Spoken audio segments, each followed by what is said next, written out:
Welcome back to another episode of Broke Up, Not Broken. I'm your host, Jamie Lima, and founder of Allegiant Divorce Solutions, where we help people prepare for, navigate, and recover financially from divorce. This podcast is your one-stop shop for mastering your life and your finances throughout the entire divorce process. In today's episode, we're going to be speaking with Dr. Dean Sunseri and HollyKem Sunseri, co-authors of A Roadmap to the Soul, a practical guide to love, compassion, and inner peace. They are seasoned experts in guiding individuals, couples, and families towards healing and purpose. They've been married since 1991, and their dynamic partnership blends over 3 decades of experience in helping people overcome past trauma, break free from self-destructive patterns, and discover a deeper, more meaningful life. Their insightful approach offers both practical wisdom and heartfelt inspiration, making them captivating guests for any podcast that's focused on personal growth, relationships, or emotional well-being like this one is. So today we're going to explore how their expertise and outlook can help those going through the financial and emotional strains of a divorce. So grab a cup of coffee or your beverage of choice, buckle up, and let's once again get you financially and personally empowered. Dean, HollyKem, it's so great to have you with us today. Thank you. Good to be here. Yeah, so we're hailing from New Orleans, which is an amazing place. I've heard, I've never been, but I have to get there one of these days. We'll be able to maybe do this, have a conversation like this in person one of these days. But for now, we're stuck in the virtual environment, and I'm so thankful that the two of you are here today, because a lot of the people that we work with, as we were talking before we started in on this conversation, a lot of the people that we work with are the people that you work with, which are people that are going through a divorce or trying to recover from a divorce, or maybe even preparing for a divorce and trying to handle the emotional aspects of that and get through it so they don't make mistakes on the financial side. So maybe talk a little bit more so our listeners know like who you guys are and how you got to be here, like, a little bit more about the work that you do and maybe a brief message for listeners. Well, I love the name of your podcast, Broke Up But Not Broken, because oftentimes when people see us, it's because they're in a place of brokenness. And I do a lot of marriage counseling. Probably 70% of my practice is marriage counseling. And, sometimes it's successful and sometimes it's not. And so, I always work with the couples. It's always the intention is wanting to do whatever we can to save the marriage, because as you know, there's so many losses connected with a broken marriage. But sometimes it doesn't work out. And so the focus turns to how to not stay broken, because we start with the brokenness, but not to stay in that place. And so our specialty is really how to help people emotionally come back, how to help them heal, let go. And really, the marriage bond is such a sacred and deep bond. And in order for that to be transitioned out of, takes a tremendous amount of work on all kinds of levels. And so we've found that when that transition doesn't happen, then a person can be divorced, but they're still emotionally bonded in a negative way. And that gets played out in all sorts of ways, especially in the courts with lawyers and lots of things. So we like to help people try to resolve that as best they can so that they can basically repair from what happened, huh? Oh, yeah. I was thinking about, a lot of my clients, and I had 2 lawyers, trying to save their marriage. And, it was, they were not able to. However, to not destroy one another with all their knowledge, and using their emotional pain to, throw daggers and then destroy the company, took a lot of work on their part to remove the anger and the disappointment so they could actually communicate on what was most important, their children.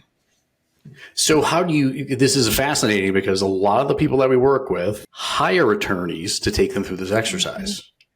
So how do you, what was that experience like? I mean, you've given us a little bit of a glimpse into that, but I can see these attorneys, they have all of this information, right? They know the law, they know the process, they know all the tricks of the trade, so to speak. So in that particular instance, that must have been one of the most challenging things ever. We work with attorneys all the time, so I know how challenging they can be. But so if you can get them through this, you can get anybody through this. So how did you help them? Well, the main thing was they were playing out their childhood traumas on each other without understanding that. And what started to happen was, as they could not, they didn't, for a long time, they didn't even understand how that was playing out on one another. And so their goal was, of course, to try to save the relationship. However, they were so wounded and kept playing it out. They literally would stay with me, from 1 o'clock till 6 in the evening. They just took Fridays and came. And I would have to literally say, you have to go. But they're so used to the battle that to hear what was really happening versus what they were saying. And, they were fighting everybody, not each other. That each other became the enemy, but they really were not each other's enemy, because they really did love one another. And being able to divorce in love is the way I teach people to do it. If you can't divorce in love, you're still married on many levels. And then you want to punish one another, and which they do with money and they do with children. Yeah. And so in that process is, if I married you in love, there was love somewhere. So to divorce you with a loving heart and to allow you to be let go, and for us to look at what we brought together, the blessings, and how do we want to handle that and allow that to be separated so everybody involved becomes important. Because if we have children, we're in a relationship for life, unless one of us is going to give up the children. And I don't have many clients that are willing to do that. Yeah. So this is pretty incredible. And I think some of it, Dean, you had mentioned just in my first question there about that emotional bond that people have with one another, especially, and I'm just going to say this, right? In the experience where there's one person wants the divorce and the other one doesn't.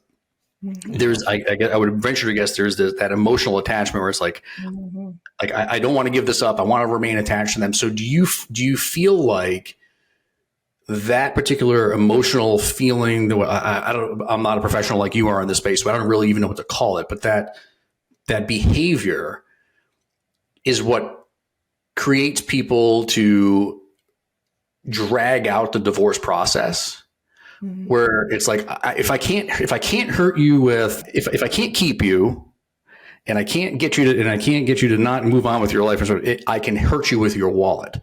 Would you agree that that's true, or am I missing the point here? I would absolutely agree with that 100%, because when there's a divorce, there's always a tremendous amount of hurt that goes on for both parties, because the one that's initiating the divorce has experienced whatever that they've wanted to separate. The other person, both people are experiencing a lot of hurt. And, hurt is a primary emotion. The secondary emotion to hurt is anger, right? So if you think about any time you've gotten angry, underneath the anger is usually fear or hurt. A car pulls out in front of you and you get angry.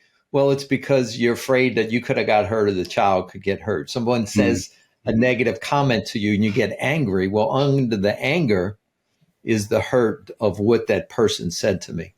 So the focus often becomes, we need to work on resolving the hurt, because if we don't, then we're going to play it out in anger, and that's going to be played out for a long time.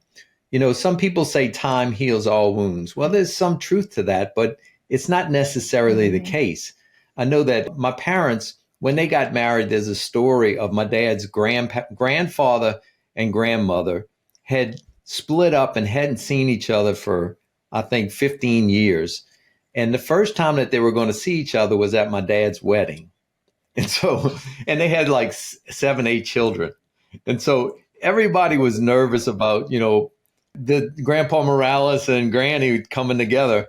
And so much attention went to that. And they said there was so much tension in the room. Now, this was 15 years later, and still the separation, the divorce was not resolved. It was as thick then as it was years before.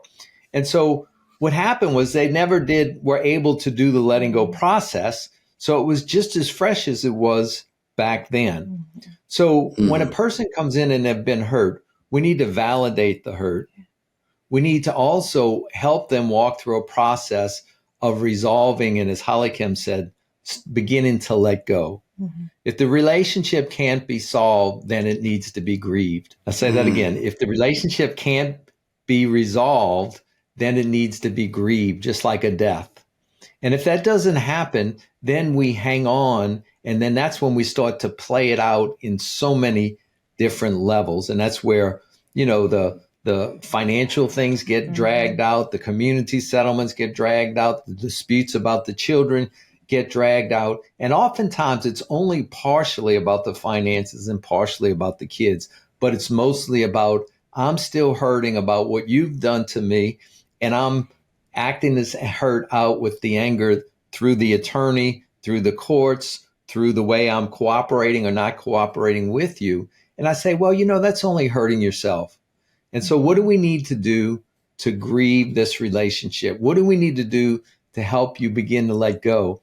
And so when they begin to let go of that, then they can let go of all the other ties that keep them together. And it's incredible. This is, somewhat financially related, but definitely, psychologically related to the work that we do. And I see this happen all the time where it's like, I just want to try to again, I can only hurt you with your wallet. So I'm going to do whatever I can to drag this thing on or, rack up these attorney fees and everything else. So it's, I guess, if that's you and you're listening to this, that's not the right way to do things. Right. And I love your comment there about this being mourning the loss of the marriage. We have this conversation a lot, and I've said this in different other podcasts and other different forums, and it's the truth. So I've been a financial planner for almost 20 years, and I've worked with thousands of people at this stage of the game, and we deal with death and dying all the time, especially with the older folks that we work with.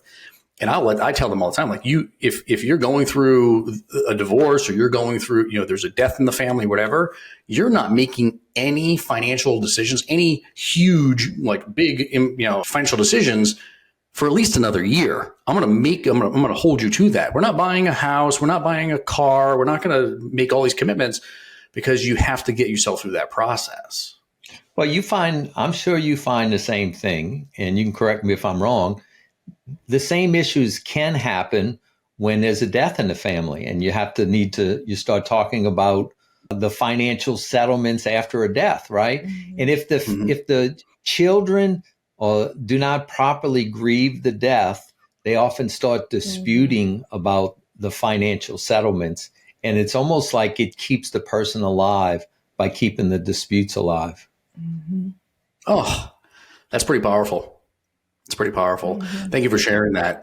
When people come to you and they've said, I'm going to say guys collectively. I know we're not a room full of men, but I'm just going to say guys collectively, if that's okay. But hey guys, we've decided we're getting a divorce, and now I have to, there was all these other things that are going through my head. Now I have to figure out the financial aspects of my life. What is the future me going to look like? How am I going to be able to survive and be able to pay my bills and those things? So how do you address the financial stress by way of the counseling that you do to help people navigate? Because people that are listening and they're going through it, they don't all have the resources, and they don't have the coaches like you in their back pocket to be able to leverage. Mm-hmm. So what would you tell them? What are some of the first steps they need to start, things they need to be thinking about or things they need to be doing to help manage some of that financial stress? Okay.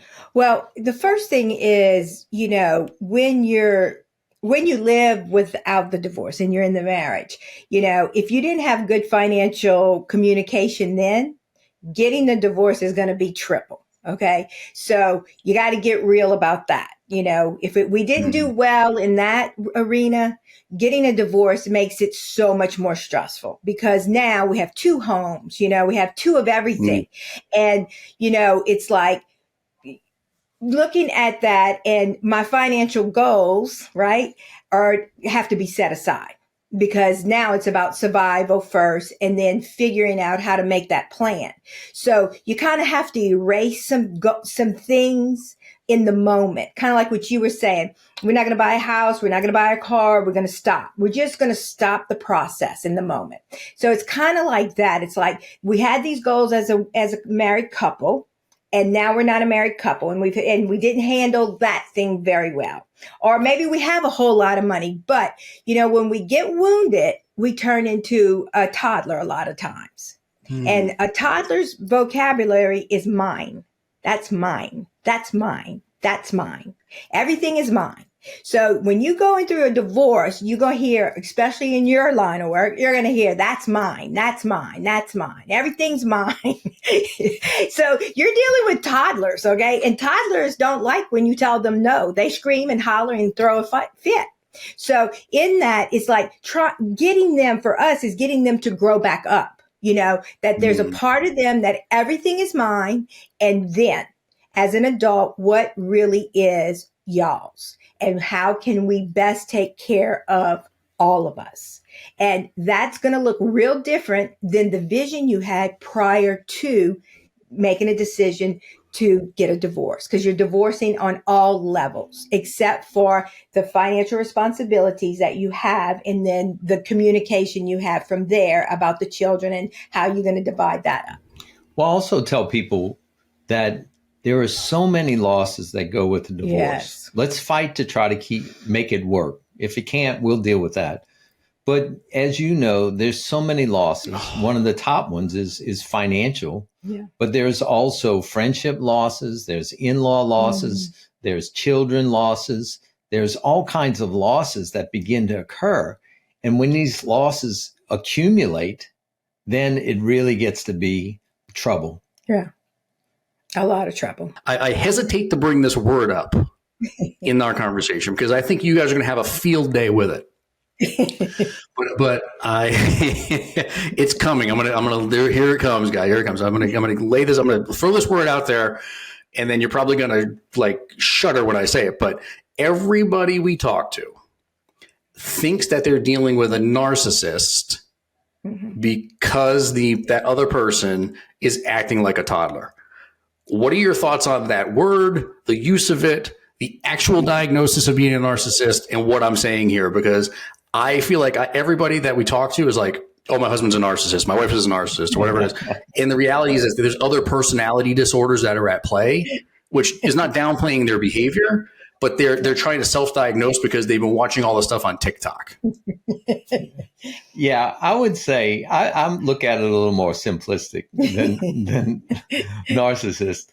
When a person is in pain, they become self-centered. When you're in emotional, if you liken it to a physical pain, if you have a really bad toothache, you become very self-centered. I'd say, would you like to go get some coffee? I don't care about coffee. I want to fix this toothache. You want to go watch TV? No, I don't care about watching TV. I don't want to do anything except get this toothache fixed. If you liken that to an emotional wound, divorce and separation from the person you've committed your life to is one of the most painful wounds you can experience. And when both people have a really bad toothache, they become self-centered. And so you may call it narcissistic, or you may call it self-centered or self-absorbed, but that's a natural thing that happens when you're in a lot of emotional pain. And so that's where the work that we do is so important, is that we have to validate the losses and we have to coach them through the healing process from the emotional pain. And when that happens, then you recover yourself. Because when we're in a lot of pain, we emotionally regress, as HollyKem said. And when we regress, we become younger. We start seeing the world from younger eyes. We start seeing things from very black and white. And we often become unreasonable. We become unreasonable. And so once we start working through the emotional pain and get validated and get some relief, then we start to become back to our adult selves. And as that happens, then we're a lot more reasonable, a lot more understanding, and we see things from a different perspective. I was going to say this. I have been divorced. I was married at 19 and got a divorce when I was 27. And in that process, it was, like some of us, he came from money and had money, which I didn't even know until, the process was going on. But that was the way that I got away from him. I said, you keep it all. I don't want anything. I want out. Right. And I just want my freedom. However, in living in that and getting a divorce was something I never wanted, because my grandparents on one side were divorced, on both sides were divorced. And then my parents were divorced, and I swore that would never happen.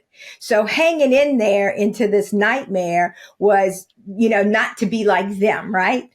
Yeah. But as I woke up from my drug addiction and all that, it was like, okay, I got to get out of this to save myself.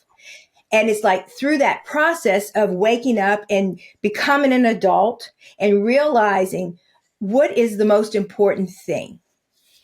And when I'm working with somebody that is either looking at a divorce, in the midst of a divorce, or finishing it, it's like we need to look at what is the most important thing and really seeing who am I? And if I'm not being who I really am because I've lost myself through the process, I need to find out who I am and what really matters, because money is an asset. Now you can use it and hurt someone, or you can use it to bless someone.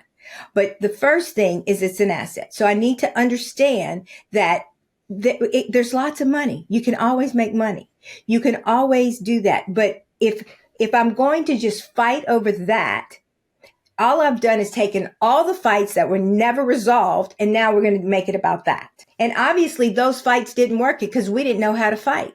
We didn't know how to fair fight. We didn't know how to communicate. And now we're at war, and we're just bringing it into the legal to become more in war. So we're just going to give our money away. It's like, I try to teach them why you want to give it away. You know, you want to look at that and see, okay, this is something that we have, and how do we want to separate that? And is it worth the war? Is it worth the war? It may be, it may not be, but you need to have a lot of education. So someone like you becomes very important for my clients to say, you need to understand the law. You need to understand what is and what isn't. And then you use that as your asset, not to crush the other person. Because when you crush them, you're crushing somebody that you once loved. So you're crushing yourself. And so, yeah, and you question yourself. I was just going to say, right? That's the worst part about it, is second guessing yourself as you're going through this exercise. But this is a huge point here, where it's like you've got to figure out which hill you want to die on. Right. In the court of law, because it could eventually get there. And I'm a certified mediator. I do a ton of mediation cases. We mediate in all 50 states. Have yet to mediate in Louisiana, but I'm a little afraid, to be honest, because your French laws and all of your weird laws are a little bit weird there. But for the most part, we divorce, and let's just say we mediate in 49 states. But that's the thing we see all happen all the time in mediation, is like one person wants one thing, the other person wants the other thing. And it's like, can we try to get through this and everybody gets what they want? And there's never a win-win in divorce. It's definitely a lose-lose proposition. How do we make sure each side loses less, and they can walk away with this stuff, from this divorce with their head held high? But man, like I've seen situations where we're spending $5,000, $10,000, $20,000 to fight over a $2,000 item. Yeah, exactly, when you could buy it. Yeah. You know, it's interesting when a couple comes, or an individual's getting a divorce, I say we need to do two things that are very important. One is that you have to own your responsibility to the demise of the relationship. Mm-hmm. So we're going to walk through a process to help you identify what was your part that contributed to the relationship not working.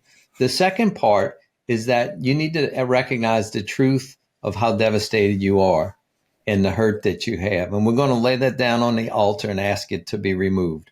Now, as you clear that out, then the material stuff becomes a lot easier to clear out. When you don't clear that out, then it makes it very, very difficult to resolve any of the material things. So there's a direct parallel to the work that you do internally and what gets played out externally. If a person comes to us and we don't do our job, or they don't cooperate, then they get to go to you and they get to mediate this, and it goes on and it makes your job a lot harder. You make money, but it's miserable for everyone. Yeah. Yeah. I mean, we definitely make some money off of it. And the beauty, the devastating part of, but the beauty of our job from a selfish perspective is that we're going to be gainfully employed for the foreseeable future, because 50% of marriages end in divorce, and there's a lot of people out there that need our help. From our perspective, we're like, we just want to try to help as many people as we possibly can, which is why this podcast exists, why our Facebook group exists, like all these resources we try to put out there for free to help as many people as we possibly can. So I appreciate your perspective on the work we do as well. So one of the things that comes up in a lot of these conversations, and I find this specifically with a lot of the, the divorce coaches and the mental health professionals and folks like yourselves that work with, clients like ours, is the concept of resiliency. And it's very hard to remain resilient when you're in the center of the divorce tornado. So, because you have all these decisions you have to make, the financial, the kids, what am I doing with the house? Can I keep the house? What am I going to do? And you're trying to focus on work and your own self-care and all these things. We could do a whole show on my divorce, and you guys would be like, what the heck happened to this guy? Like, I was dealing with health issues and everything else from my divorce. And it was a disaster. How do you remain resilient when you're in the center of that tornado? First, to acknowledge that you're not, that you're emotionally a mess, and honoring the pain that you're in. Because it's like, if my foot is bleeding and I ignore it and I ignore it and I ignore it, I could lose my foot. So in the sense that I am a mess, I am devastated. I am wanting to fight like a 3-year-old. I am wanting to beat up like a teenager and a bully, and really owning that and really starting to love myself in this ugliness, in a safety of a coach, a therapist, whatever it is, and really emotionally emoting all that ugliness. So I could start to hear my thoughts and hear what I want to do. So then I become strong and say, no, that's not who I really am. That this is who I really am. And this is what I really want and what I care about.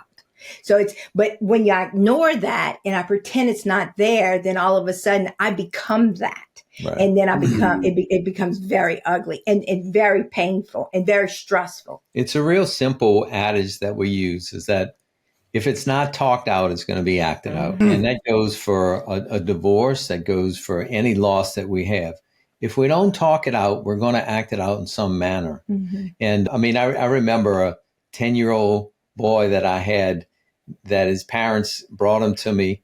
His parents were split up. His dad had a girlfriend, and he was getting behavior reports every day in school, about to get expelled. And his mom wanted him to stay in the school. And she said, can you help him? And so I saw him a few times, and I knew he was upset about his parents split up.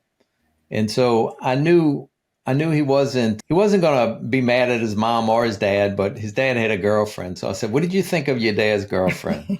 He says, I hate her. I said, you do? He's like 8 years old. Yeah, he says, I want to kill her. I said, you want to kill her? Yeah. I said, go up on the board and show me what you want to do. And so he's drawing heads and swords and blood and all kinds of stuff. And I'm coaching him. I'm like, and what else you want to do? And he worked it out. And then he sat on the sofa, and it's the only time he did. He started to cry, and he said, I just miss my dad. I miss my dad. I said, I know you do. I know you do. And so 2 days later, his mom calls me and left a message, says, call me right away. And I'm like, oh my goodness, what did I do? But anyway, she said, I don't know what you're doing in counseling. I know you're not going to talk about it. Whatever you're doing, keep it up, because he's had 2 days without a behavior report. And it was such a simple lesson that whatever he needed to talk it out, what he was carrying, and when I gave him permission to talk it out, then he no longer had to act it out in his school setting. Well, it's the same thing with a couple that's going through a divorce. If you have a safe place to talk it out and to really debrief emotionally, then you don't stay stuck in it. And then you don't have to act it out with the financial advisor and the attorneys and so forth, because you're moving into a healing process. So that's really our advice, is to say, look, you need a place to talk it out so you don't act it out and you don't lose everything. You're already losing plenty. Yeah. So let's not lose everything. Right. One of the things that I was thinking about as you were outlining that is, I always talk about creating team you in divorce, creating team you. And this was we're friends now. We've known each other for 25 minutes now or whatever it is. So I'll just share this with you. But in my own divorce, I kind of gave it the old. I had a little bit of John Wayne syndrome. Okay, where I was like, you know what? I've got the financial aspects of this. I've got a great attorney who I'm paying gobs of money to. Looking back, that was a little bit of a mistake. But I think I can do this. And I'm in California now. My entire family's on the East Coast. They're up in New England area. That's where I was born and raised. And, I didn't want to have to burden them with this. And I felt like if I talked to them about what's going on and I want a divorce and it's this thing's going on and I'm not happy and I just need to end this. I don't want them to have to try to talk me out of it or be there to I just didn't want to have that experience for them. And, I know how my mother is. She was going to worry about me nonstop, even though I was 40 years old going through this experience. It's a thing, moms will get it, but I didn't want to have to burden them with this. So I kind of kept everybody at arm's length. And it was the biggest mistake I made in my divorce because I got through it okay, but I didn't really have that support system that I really needed at times. Yeah. And I think they didn't have the support system from me that they needed, knowing that my marriage was ending. Right. Even though to them, it was mostly a Facebook marriage because, we're 3,000 miles away and they see all the pretty pictures and all the kids and the Christmas cards and all that stuff. They see all that stuff, but they don't see all the stuff that I'm going through. Right. So I push them away. Do you have thoughts on this? Well, there's one thought that I had is real clear is that one of the beautiful things I see about you is that I really believe that our greatest hurts and our greatest secrets are meant to become our greatest treasures. And what I mean by that is our deepest hurts, if we allow them to go through a transformational process of healing, then it becomes a treasure chest of how we serve others. And so it's real clear in your life that you went through a tumultuous divorce, but you've navigated it in such a way that it's been transformed to give life to other people. So I certainly commend you for that. And I think for all your listeners to say, I really believe that any deep hurts or deep secrets that you have are meant to be, in a sense, redeemed or experience healing, because that oftentimes becomes part of your purpose. And so that's what you've done, is that you've transformed this deep pain into part of your purpose of serving others. And I think that's really part of all of our journeys is to grab hold of that and let it be transformed. So I certainly commend you for that. Yeah. Well, hey, I appreciate that so much. I didn't expect that. You're making me a little emotional here. Don't do that. But it's okay. We got two coaches. I'll pay you later. You're going to be in my next. You'll be in the Allegiant Divorce Solutions commercial. Just saying stuff like that. That's incredible. I really appreciate that. But it's true. I think people deal with this all the time, right? I'll say it, right? My ex-wife was totally upset that I'm doing this work now. Yeah. You're going to take, our divorce and turn it into I had this experience. I'm trying to make change people's lives and make sure that nobody else steps in the same landmines that I did along the way. Right. Or colleagues and peers. We're all I'm in all these networking groups and we all have similar experiences and it's the same movie, just different actors, right? We're all going through this thing, it all goes together. And I've learned so much over the course of the last few years about this work and the experiences that people have. Why should I hold that in? Right. And it's also something very different than the traditional financial planning work that I do. So I'm very passionate about it. I love helping people prepare for retirement and babies and college planning and all that stuff. That's all the warm, fuzzy stuff. Right. But at the same time, I have a passion for this. So I appreciate that feedback and I appreciate you, the two of you, joining me on this conversation today. It's been amazing. This is what I would call the carte blanche segment of our conversation. Is there anything that you want to share with our listeners? Maybe a question that I didn't ask, or maybe a message you want to get across, or anything that you want to share that I might have missed along the way? Go ahead. Well, I was going to say, one of the things that when I was thinking about getting a divorce, the therapist I was with said, if you don't, she said, I don't know why you're going to get a divorce. The next one could be the same or worse. Well, that scared me to death. I'm like, well, what does that mean? And she's like, well, if you don't do your work and figure out, what you bring into the table, then you're going to attract the same thing because you haven't healed what needed to be healed through the process of that marriage. And I said, well, let's get to work. And I've been working for 41 years. So in that, my second husband is definitely different. And this is, we're 33 years in. We have an adopted son that just got married, last weekend. So, the work does have results. Yeah. And in that, to tell someone if you're thinking about it or if you've been divorced or not. I mean, I have clients that have been married 4 times and they marry the same person. They have red hair, they've got black hair, they're rich, they're poor, but it's the same issues. And it's like, don't stop, do your work. So this one can either be saved or you don't repeat this. So, to say to the audience is that you are worth the investment to do what it is inside, to love yourself so you can communicate and you can either get through this thing with grace and mercy, or the next one will be the truth. It'll be more healthier. Yeah. Yeah. And you're worth the investment to get the help that you need, right? Like, yes. I mean, that's why it goes back to, creating Team You that I mentioned just a little while ago.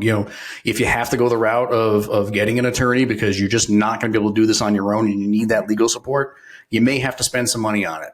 You may have to spend some money on the financial side working with folks like us to be able to help you make sure you get your fair share through the divorce. Because I see a lot of people that just like, I don't want to spend the money. I just want to get through it. Just like, kind of like you did, HollyKem, where it's like, I just want to be done with it. Well, maybe that wasn't that in the moment, that was the right decision, but maybe it wasn't, mathematically, just mathematically speaking, right? It wasn't because it was very difficult for 6 years. Very difficult. Yeah. And maybe it didn't have to be because if you had the opportunity to, the resources to be able to spend some money on it. So I'm a big fan of divorce coaches and working with people like you and just like this is an investment in yourself. And like you said, if you can get through this, just do it one time and then move on. And, the second time is I'm since remarried myself. And then the second time is a completely different experience.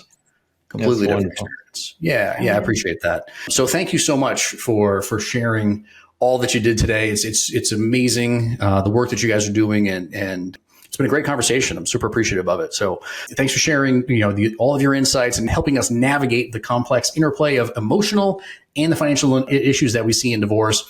For our listeners, how can they get in touch with the two of you if they can learn more about the work that you do and maybe get some help from the two of you?